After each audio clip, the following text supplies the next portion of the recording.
¿Qué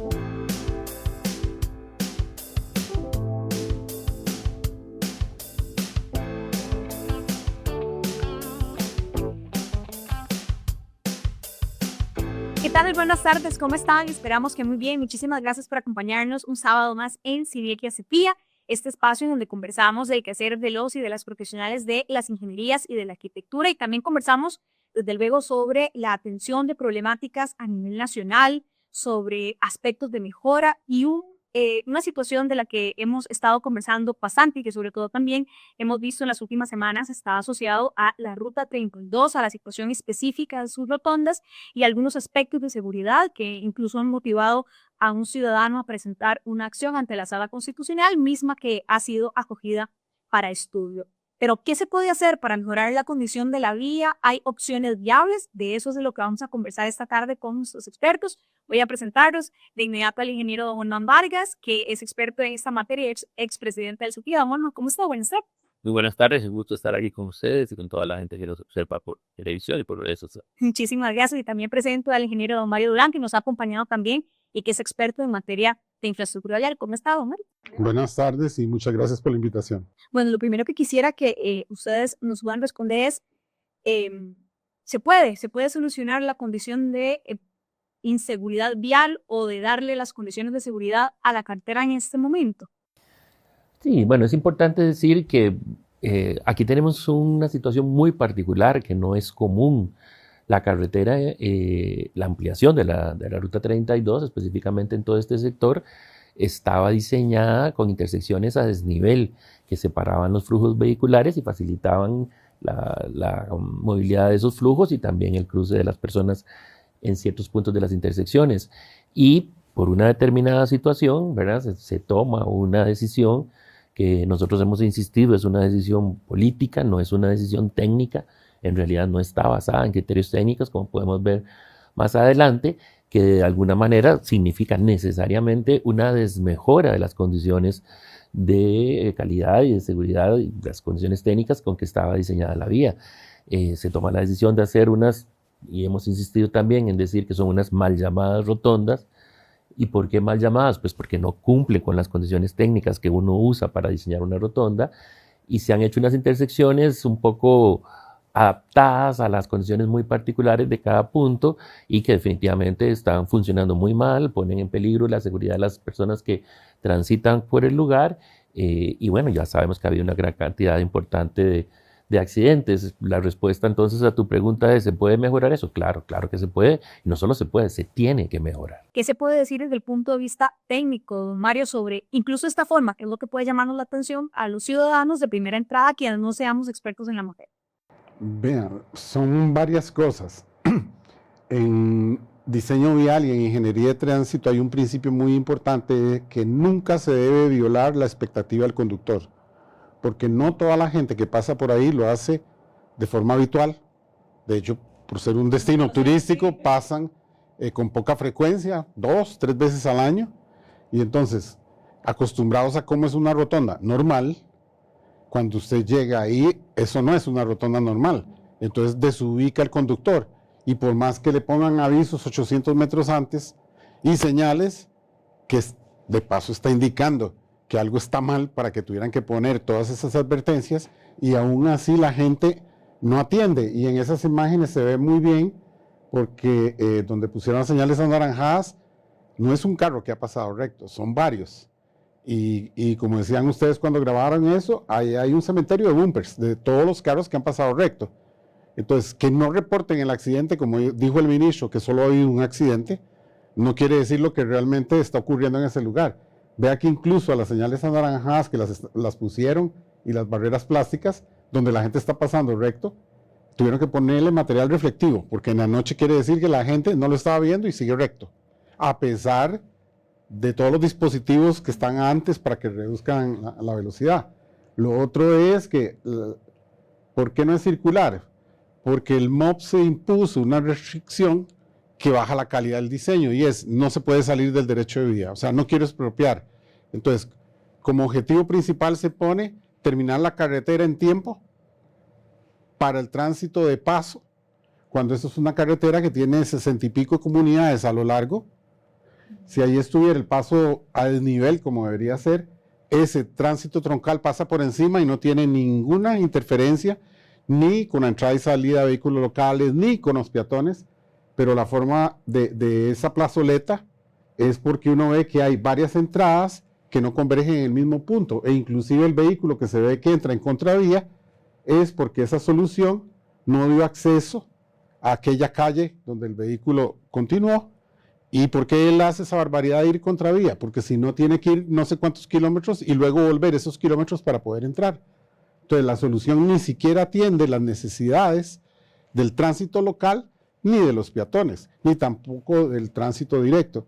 Entonces, mientras mantengan esa restricción de que no se puede usar más derecho de vía, no querer expropiar, realmente hasta que no se haga el paso a nivel como debe ser, y entonces se hacen las marginales y la solución para el tránsito local debajo, el problema va a persistir.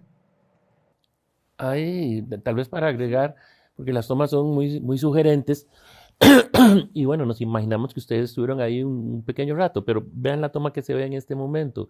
Al lado derecho hay casi dos carriles desperdiciados. Es más, le tuvieron que poner un elemento, ¿verdad?, de estos separadores plásticos, y porque ese carril, entonces, ¿para qué se diseñó?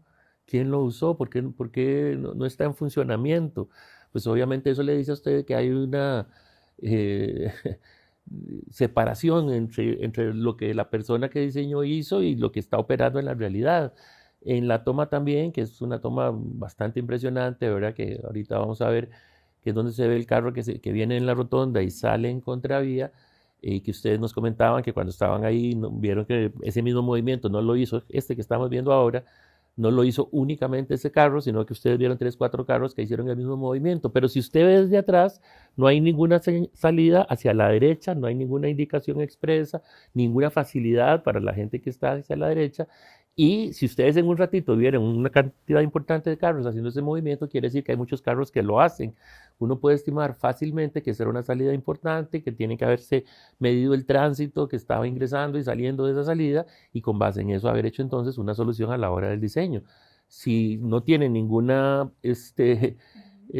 señalamiento específico de esa salida y la gente entonces la termina utilizando incluso hasta en contravía para poder accesarla, eso dice que hay un rompimiento total entre lo que la persona que diseñó y la operatividad de la carretera. Para poder diseñar una intersección, usted tiene que tener un análisis detallado de todos los movimientos, de cuáles son los volúmenes de esos movimientos.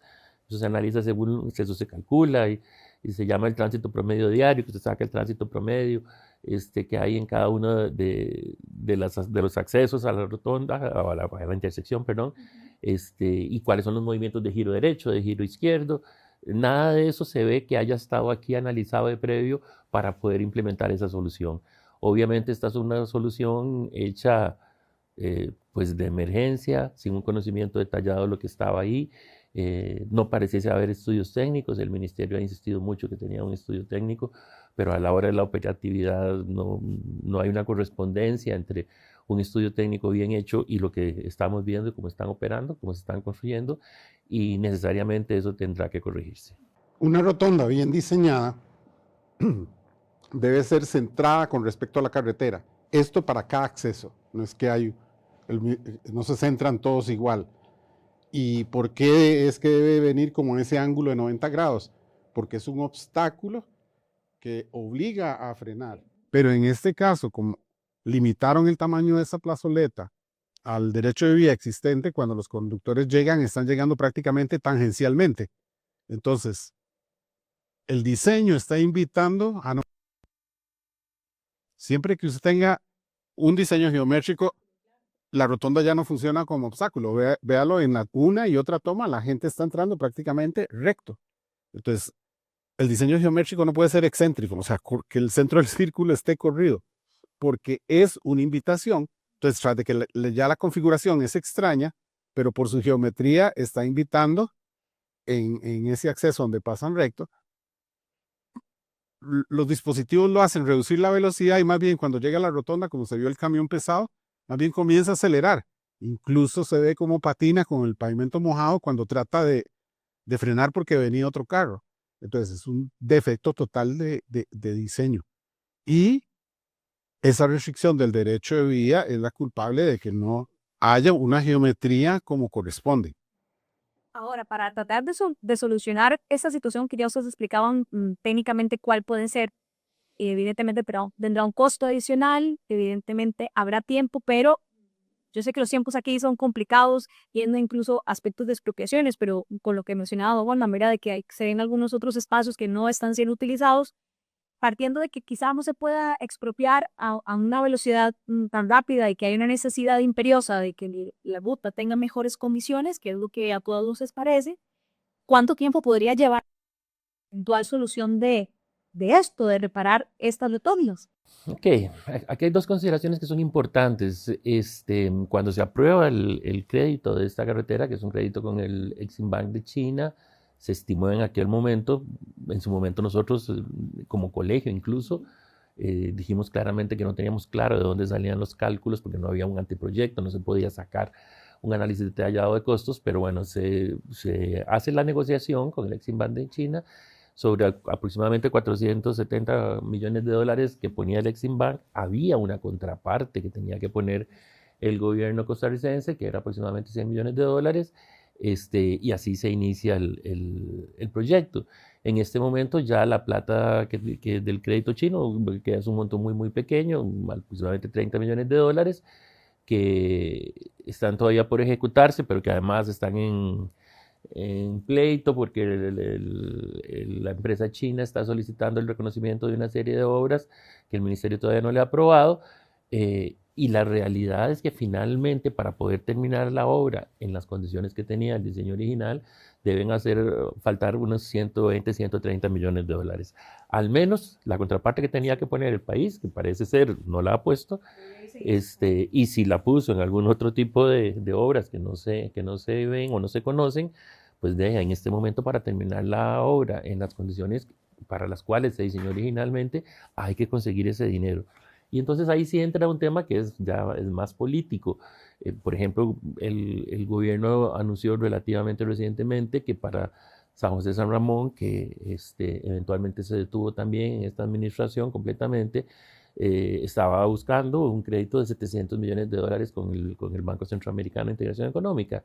Y uno dice, no es que no se necesite la ampliación de San José San Ramón, es más, es prioritaria, todos lo sabemos.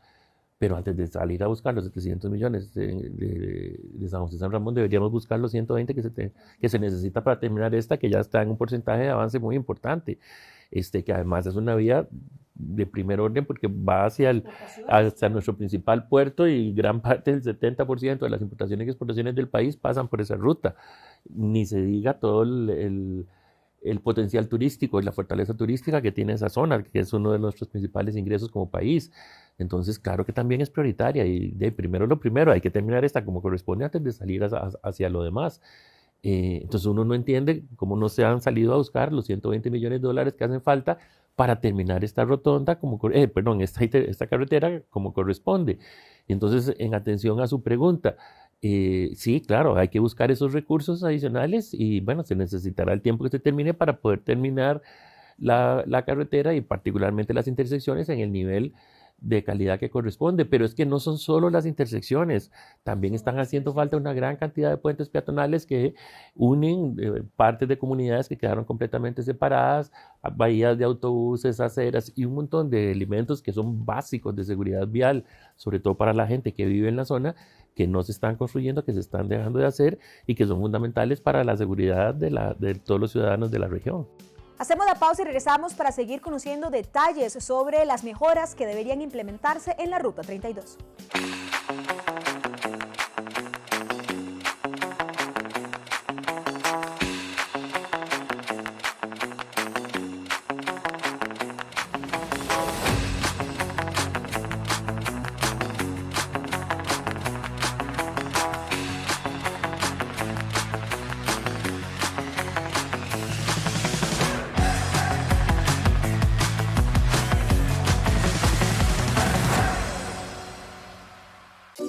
Jornadas Técnicas CEFIA 2025. La realidad de las problemáticas nacionales explicada y analizada por expertos.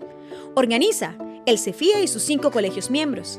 en alianza estratégica con el Colegio de Periodistas y Profesionales en Ciencias de la Comunicación Colectiva de Costa Rica, COLPER, y el Colegio de Abogados y Abogadas de Costa Rica. Conversaremos sobre congestionamiento vial, gestión de residuos sólidos, ciberseguridad, rehabilitación de infraestructura tras emergencias, acueductos y agua potabilizada. Les invitamos a seguir el detalle de cada jornada en las redes sociales del CEFIA. Les invitamos a que nos acompañen en Sinergia CEFIA, este espacio en donde le acercamos el quehacer de los y las profesionales de las ingenierías y de la arquitectura. La cita es todos los sábados a partir de las 2 de la tarde. Recuerde, Sinergia CEFIA, su programa televisivo de las ingenierías, arquitectura, consultoría y construcción.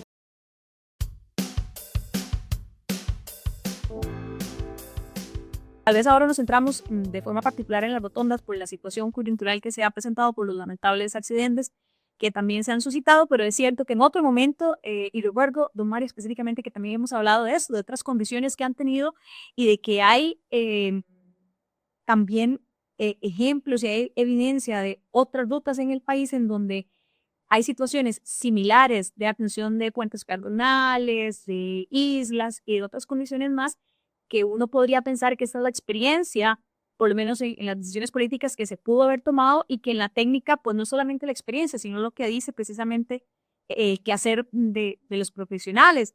Entonces, en ese sentido, ¿qué otros aspectos se deberían empezar a reparar o a considerar ahora para que la vía termine siendo segura y que no es solamente el tránsito de gente, como bien lo decía don Norma, en la consideración especial de las carreteras, pues son los vehículos, desde luego, y en este caso estamos hablando del desarrollo completo de un país, porque ya sabemos lo que pasa cuando en la 32, por ejemplo, hay un derrumbe. Ni siquiera pensemos en otros trabajos que deberá hacerse. Vea, el diseño de esta carretera lamentablemente se hizo como si fuera una carretera que llamamos Greenfield, o sea, como si fuera que va como la de Caldera, que se construyó donde no vive nadie, no pasa nadie. Y entonces ahí el diseño es enfocado prácticamente en los vehículos porque usted no tiene barrios, no tiene comunidades, no tiene ciudades. Pero entonces, una carretera como esta, al haber aprovechado la carretera existente, hay 64 comunidades. Entonces, lo primero, los peatones. La gente tiene que pasar de un lado al otro para ir a la escuela, a la clínica, a hacer sus compras. Y esos elementos es parte integral del diseño. Todo lo que decía Olman, los cruces peatonales, las bahías de autobuses, las marginales, todo es parte integral. No es válido decir, yo termino la carretera y la actitud que tomó este gobierno, que es de decir, ahora tengo que hacer un estudio de $1 millón para ver qué tengo que hacer. No, desde el punto de vista de un ingeniero moderno, en ingeniería de los años 50 sí era así, de esa forma que se pensaba, la carretera es para los carros.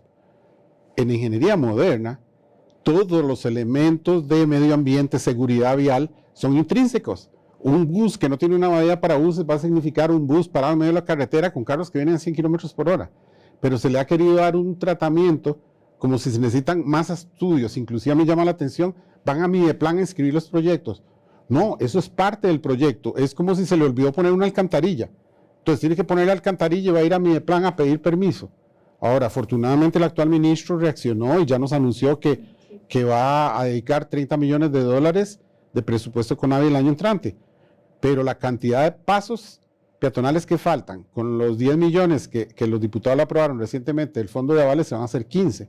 Faltan como 30. Cada paso a nivel de estos, bien hecho, cuesta, dependiendo de la complejidad, de 10 a 15 millones de dólares. Entonces, arreglar 2 de estos se come los 30 millones. O hacer todos los puentes peatonales y... Me explico, esos 30 millones claramente son totalmente insuficientes. Pero el MOB decidió que tenemos que esperar a que se haga un estudio de $1 millón para saber qué es lo que está haciendo falta. Cuando el mismo MOB, a través de UNOPS, fue que hizo el estudio para decir que la vida útil de la rotonda será 20 años, lo cual en otros foros, ya examinándolo, ese estudio está incorrecto técnicamente y la vida útil de la rotonda va a ser mucho menos de 10 años, con el desperdicio de cuánto se gastó en tal rotonda para ahora tener que cambiarlas. Hicieron un estudio de los pasos peatonales, pero ahora resulta que hay que hacer un estudio de los pasos peatonales. E incluso respondiendo al recurso de amparo que fue admitido, el MOB le dice que tiene estudios de UNOPS, podría hacerlos públicos. Y vea, socializar todos estos estudios es muy importante. En esta misma carretera hay un recurso porque resulta que pusieron el puente peatonal, que ya lo construyeron, uno de los que sí construyeron, pero está a 800 metros de la comunidad y a 800 metros de la entrada de la ERS. Entonces la gente tiene que caminar 1,5 kilómetros para poderlo usar. ¿Cuál es el resultado? Nadie lo usa. ¿Por qué se hacen las audiencias públicas? ¿Por qué se socializa? Porque la comunidad le hubiera dicho, ese puente está mal ubicado, ahí nadie lo va a usar. Y vea que no solo estamos hablando de adultos cruzando, es niños de escuela, es personas con discapacidad. Entonces, socializar el resultado de estudios es importantísimo. Pero tanto en este proyecto, el único que socializaron fue el de la supuesta vida útil de 20 años. Y de ahí en adelante todo parece secreto de Estado. Pero usted ve que en el Coyol, que ya lo están licitando, no publicaron los estudios. La optimización de ruta 1, pero pese a que el ministro dijo que los iban a publicar, no los han publicado y ya lo están preparando para mandar a la Asamblea Legislativa. Lo que presentaron ante Mideplan no tiene detalle porque ya lo revisé, es público, está en el sitio de Mideplan. Dice la vida útil, está ok, hicimos el funcionamiento. No, yo quiero ver los resultados, porque a mí nada me sirve que la consultora internacional dijo, en 2023 funciona muy bien y en 2043 está cuestionado. No, ¿cuándo se cuestiona? En 5 años, en 10, en 15. Y entonces vamos a seguir repitiendo los mismos errores. Hay un montón de lecciones aprendidas y vamos a seguir repitiendo los mismos errores. Entonces, acá pues yo quiero ver cuál va a ser la prioridad de los 30 millones, o también se van a esperar a que esté el estudio $1.000.000 cuando en realidad ya tienen estudios que han hecho a través de UNOPS que no se han hecho públicos y no quieren hacer públicos. Es importante también agregar ahí que, digamos, bueno, en nuestro caso como profesionales que hemos trabajado muchísimos años en esta materia, y si uno solicita ver los estudios no es en función de querer molestar a alguien, no, es que la comunidad tiene todo el derecho de analizar las cosas como son, porque si no después pasa lo que estamos viendo ahí. Hay una toma muy interesante, que es donde se ve la gran cantidad de vehículos que han ingresado en la isleta de la rotonda, ¿verdad? Se ven ahí los cangilones claramente, ¿verdad? Las huellas. Tuvieron que poner unas señales, además a esas señales, como bien dijo Mario, tuvieron que ponerle material reflectivo, y eso simple y sencillamente porque los carros, al no haber un buen diseño, los carros ingresan dentro de la rotonda, en esa esquina ingresan en la rotonda, se ve clarísimo, está súper marcado, y eso nada más hay incluso una gran cantidad de bumpers que se observan ahí, o sea, se ven que ya hay 6, 7, 8 carros que dejaron ahí su bumper regado como parte del mal funcionamiento que tiene la rotonda. Y con esto lo que quiero decir es que si las cosas no están bien, funcionan mal. Y eso es lo que está pasando, ¿verdad? Entonces, cuando uno dice, bueno, queremos ver los estudios, es simplemente para revisar y poder colaborar y decir, no, mire, aquí hay un elemento que no está considerado, que no está tomado en consideración, que no está tomado en cuenta. Hay cosas que son básicas, por ejemplo, en el tema de las rotondas. Muchas de las personas que han impulsado este proyecto, los 2 ministros anteriores incluso, hablan de las rotondas como si fueran una solución mágica, ¿no? Las rotondas pueden ser una buena solución en las condiciones adecuadas. Mario decía un elemento muy importante, bueno, la rotonda tiene que estar en el centro de los accesos que llegan, pues ahí empieza el concepto de separación de movimientos, pero hay otro que es muy básico, que lo comentábamos ahora, que es el de los entrecruzamientos. Las rotondas generan entre acceso y acceso una cantidad, una distancia que uno la llama la longitud de entrecruzamiento, y que está en función del número de vehículos que se tienen que entrecruzar, los que van entrando buscando otros movimientos, los que van saliendo buscando las salidas. Mientras más vehículos hayan, más largo tiene que ser el entrecruzamiento. Es un concepto básico. Y los entrecruzamientos que usted encuentra aquí son cortísimos. Es más, hay algunos que casi ni existen. Entonces, bueno, ahí no hay ninguna posibilidad para que se dé el movimiento para el cual se diseñan las rotondas, ¿verdad? Entonces, a veces cosas tan básicas, parece ser que se ha perdido institucionalmente en el ministerio una capacidad de análisis técnico básico de ingeniería, y que está dando como resultado pues estos elementos totalmente mal diseñados y que operan de una manera totalmente negativa. ¿Y qué está haciendo el ciudadano, el que está yendo a pedir a la instancia que sea una solución técnica cuando ni siquiera debió ser solución, porque como ustedes decían, bien estudiada, sabe de la capacidad profesional que existe en este país, no debió nunca convertirse en una situación como esta en recursos de amparo, que yo les preguntaba antes de que empezáramos el programa de esa acción ciudadana que ha tenido que aparecer en otros momentos por diferentes situaciones en donde ya ustedes también daban la respuesta, y es a veces esta falta de socialización o esta no un centro donde podamos ver toda la información y quizás yo no la pueda comprender porque no soy ingeniera, pero alguien que sí, con ese conocimiento, da la alerta que decía don Olman y que mencionaba don Mario,